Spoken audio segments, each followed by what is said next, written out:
Anigwetcha, Bonjour, Dinoi. Greetings, everyone.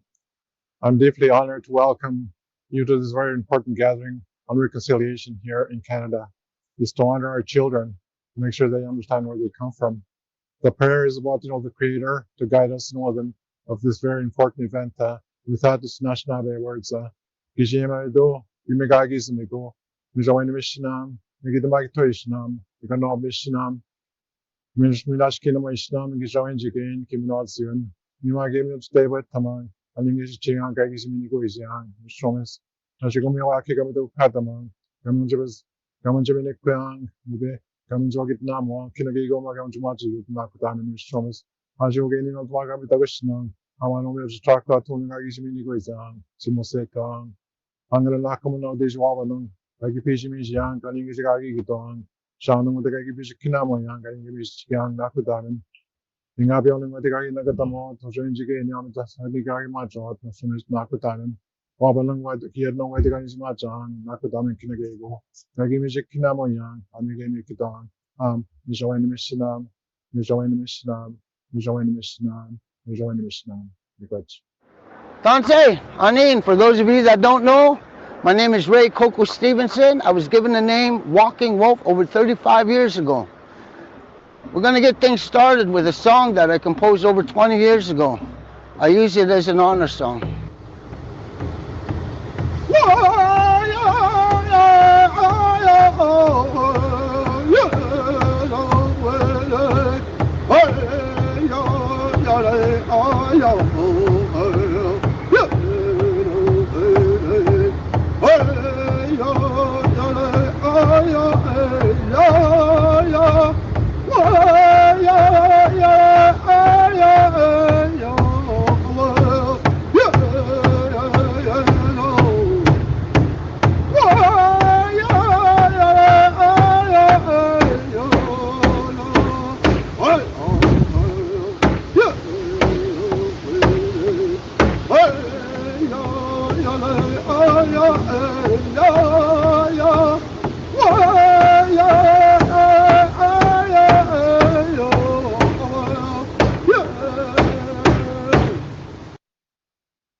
Hi, I'm Brenda Gunn, the Academic and Research Director at the National Centre for Truth and Reconciliation.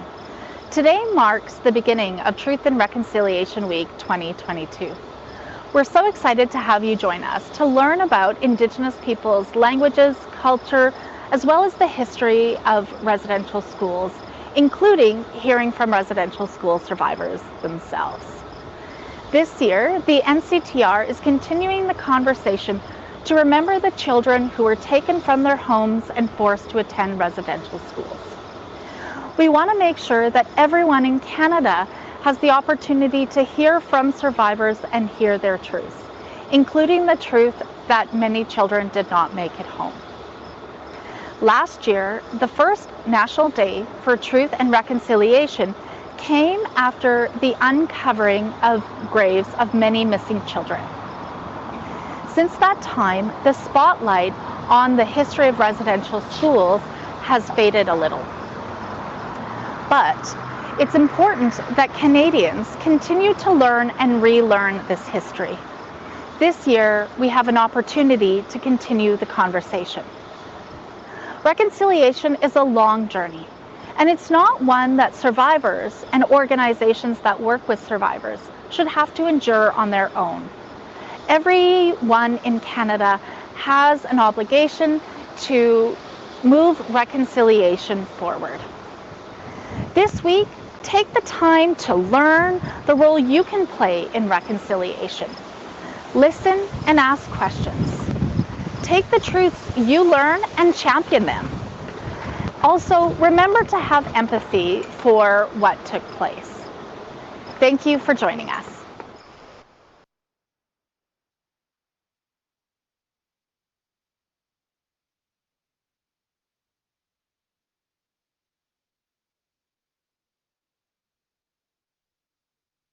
I am the turtle.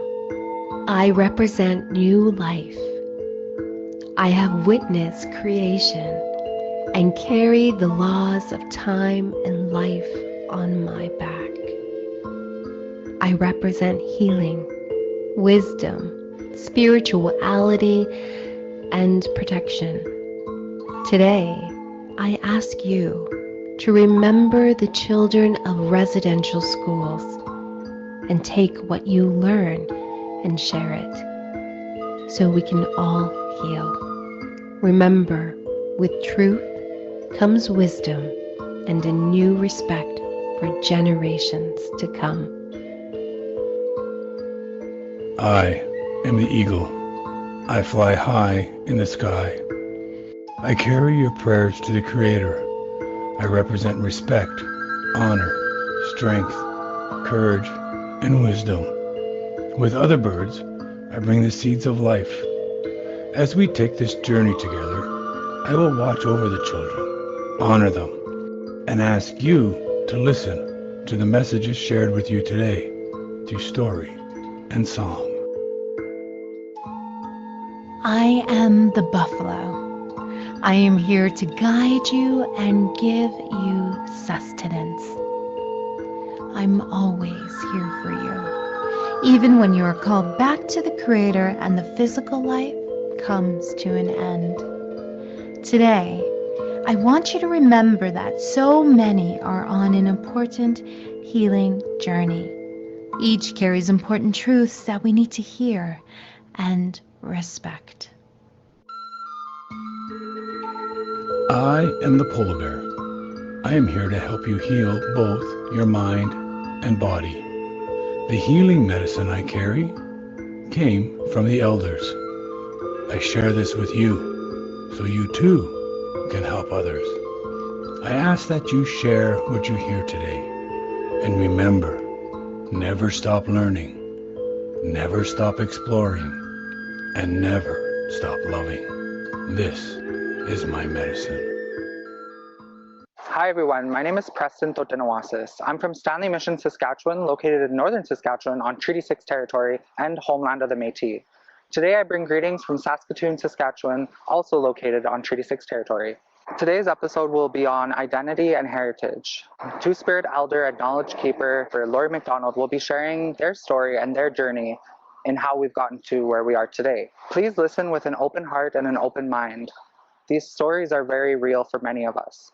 As a Two-Spirit person myself, I understand the importance of having inclusive spaces, especially in classrooms, as we spend majority of our youth in those classrooms and they shape the world around us. Tanse, my name is Laurie McDonald. I am Nehiyaw from Maskêkosihk, which is also known as the Enoch Cree Nation.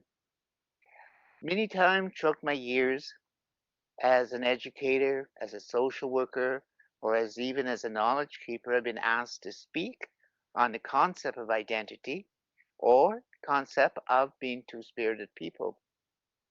My stories all began here in Maskêkosihk, and it took me again many years to come back here. It's been a full circle.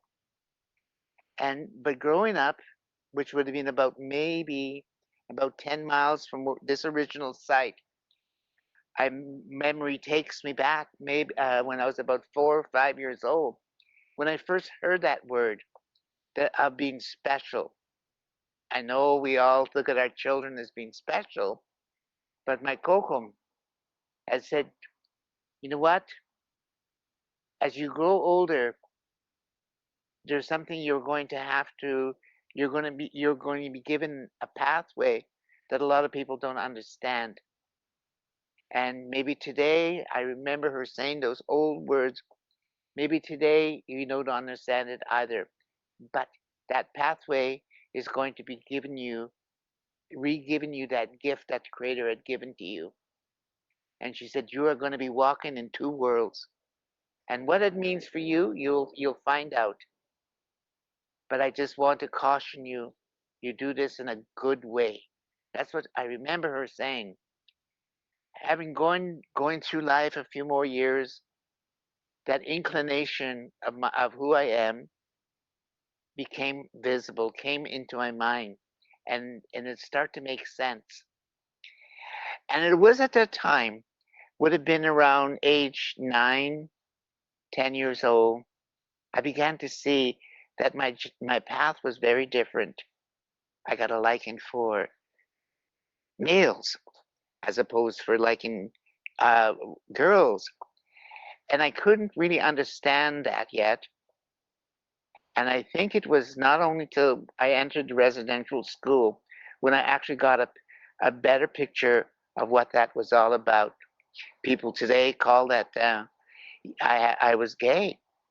I didn't know what that word meant, but I also remembered my grandmother's story to me as a little child. So I did my own research as we went along in life, and like a lot of other people with that persuasion, you dig more and find out what that lifestyle was all about. But as a child growing up in this community, it would not have been safe for me to come out. It would not have been safe because, like a lot of communities and a lot of influence of Catholicism and the church, and it was sort of, there was a bad picture painted, and it was not normal. So you sort of hid. And in our community, there are many that were there, and they chose to go underground with that feelings, go underground with that lifestyle. For me, I stayed who I am, but I also maintained that traditional concept, which the schools robbed from me. And that was the root of who I was and the roots of what my grandmother had told me. I went straight into the residential school at age 10.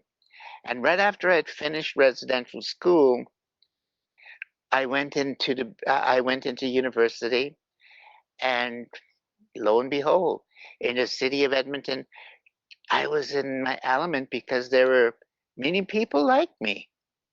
I wasn't the one individual who I thought I was the only one here in community. You grow up thinking, I'm the only one. So you shrink and you hide and you just try to walk that pathway where everybody else is. Boys gonna play hockey, boys play baseball. And even though you didn't like it, you did it.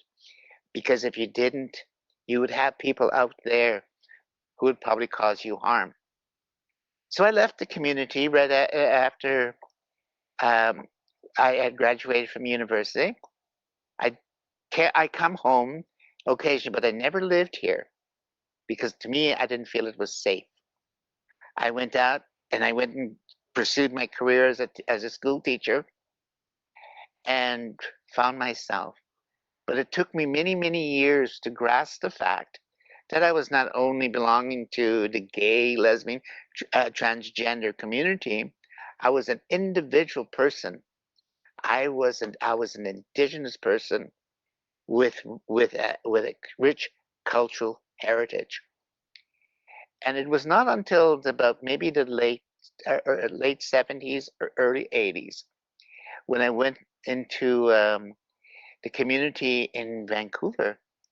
And in there, I saw many First Nation people with the same story as mine, trying to escape their communities because it wasn't safe, but yet they wanted to maintain who they were. They wanted to still sing to that drum, sing with their button blankets, and or wear the regalia and still maintain the fact that I belong to the gay, lesbian, transgender community. But we face the same stereotypes within the gay, lesbian, transgender community because we were Indian. So how do you come about that? Here we are, a marginalized group within a marginalized other group, and yet we're still longing to say we are who we are. So a group of us decided to establish our own organization, and it went under the umbrella as a Greater Vancouver Native Cultural Society. We were able to maintain our identity of individual First Nation people. We could go into gay, lesbian, transgender functions, wearing our button blankets, wearing our regalia, and still being very proud people, and yet still maintain the fact that we were still part of two communities. As this organization grew, people would leave the organization and felt safe enough to go back home and or their own communities or urban areas right across the country, and they started their own organizations or chapters. And we all had come from this marginalized group, from other marginalized groups. But we needed something to identify us of who we were. Each culture has a name for people like us. Cree people, it literally translating it, means that we are walking in two worlds with medicines. Basically, that's what it literally translates. As a collective, we had a gathering, a two-spirited gathering, and we decided to come up with that name, two-spirited people. Because after you unravel that onion skin, that's what it implied. We had two spirits in us. Well, one spirit, basically one spirit with two persuasions, if that explains it more. So that's what the concept came up with, two-spirited. We always talk about roles in our communities, yet I was doing my own profession, being a school teacher, doing what I have to do and being that educator. But I had a role that my grandmother talked about, and it's a spiritual role. So I still could not really define it. What happened? And I always give thanks for this, was during the height of the AIDS crisis. It took trauma, and it took an incident, a worldwide phenomena, to bring something at our footsteps, at our feet. And what the AIDS, I call it the AIDS era, and when it hit the communities, it was not only the gay, lesbian, transgender community or the two-spirited community, it was also everybody else. So it was not specific for us as gay men and gay women, but what it did was force us to come forward with our roles. We had to bury our members. We had to do their services, or sometimes act as that liaison between the community to the families and do that educational stuff. And people say, what did we get out of that crisis? What it did was make us, as two-spirited people, step forward and reclaim that role. Not so much as looking after the dead and dying, but being that educator and being that medicine person, encompassing all those stuff that was rightfully ours, but we didn't know where it was or how to grasp it. The Creator more or less put it on our feet for us to work with, hence creating that role. So out of that crisis and that time in history, our members right across this country assumed those roles. Today, a lot of those two-spirited people are doing sweats in their own community, doing medicine stuff in their own community, and establishing support systems in urban areas. So it's all out there, but it was forced on us to reclaim that role. So I had a better understanding then of what Coco was talking to me about. I came home, I must say, off and on throughout those years, but my sister kept saying, you got to come home now. Mama said you got to come home and retire at home. So I did. I retired at age 70, came home, and my partner was a little reluctant because of those uncertainties, but that was not to be. Everybody in this community knew who we were, and we were greeted with very open arms. You look over at our band office now, there is the rainbow flag is flying on top of it. You look at the school down the road, there is a rainbow sidewalk, which there are two-spirited youth there who took the initiative to say, we're here, we're not going anywhere.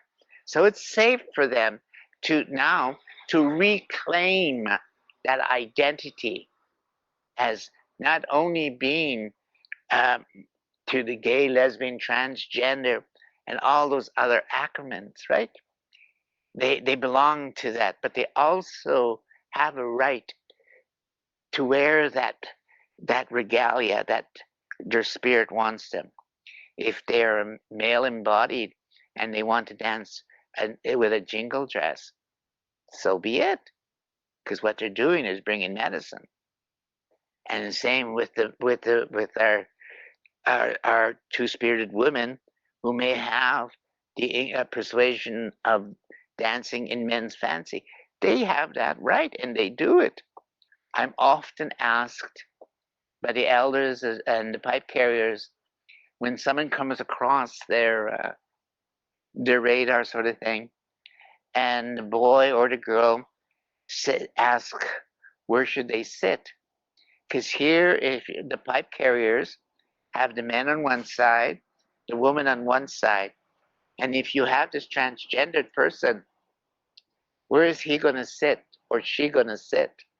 So the pipe carriers say, go and talk to Laurie. And so what I say to these youth, they have a right to sit in either or. We are fortunate with most of them that they have their parents now. Their parents are their allies. Their relatives are their allies. But for that youth to understand, even if they're 14, 15 years old, they want to know where should they sit in that circle with the pipe. I tell them, where is your spirit stronger today? If they say, oh, I feel like my sisters, I said, shift yourself. If they say, well, I'm male embodied, but I still, today my spirit is there, I said, you sit with men and you could smoke that pipe. Our rights as two-spirited people all too often was thrown on the wayside, and we were just considered queer. So it's a very, very interesting journey. I am very, very happy, very proud, because when my partner passed, the community rallied. They understood that we were married. They understood that. He is buried here in community. He wasn't from this community. He's buried there. And he had the funeral that's traditional for us. His body laid in the teepee for 2 days. And he had his services with the pipe. And elders came there. And even elders were barriers as they took him in. My family was very receptive, as they would for their own brother-in-laws or what have you. So it's been a full circle for me. We talk about identity, and that's what it's all about, is standing firm of who you are and recalling that, you know, you do have a role, and it may take years, may take a few months for you to truly understand what your journey is and what your path is. For some of us, it takes longer than a lot of people. But the thing is, for those out there wanting to go on this journey, it's good to have allies. The allies could be if you want to come out, it's talk to your parents, talk to your relatives, find someone you could talk with and feel safe. Feel safe, that's the big word here. If you don't feel safe, then widen your circle. Go elsewhere. There are First Nation elders out there that will listen to you and will guide you. We're all helpers in this world. Yeah, so I'm going to end it here. Ekse, my relations. Please join me in thanking our Two-Spirit Elder and Knowledge Keeper, Laurie McDonald. Kinanask Moten. Thank you.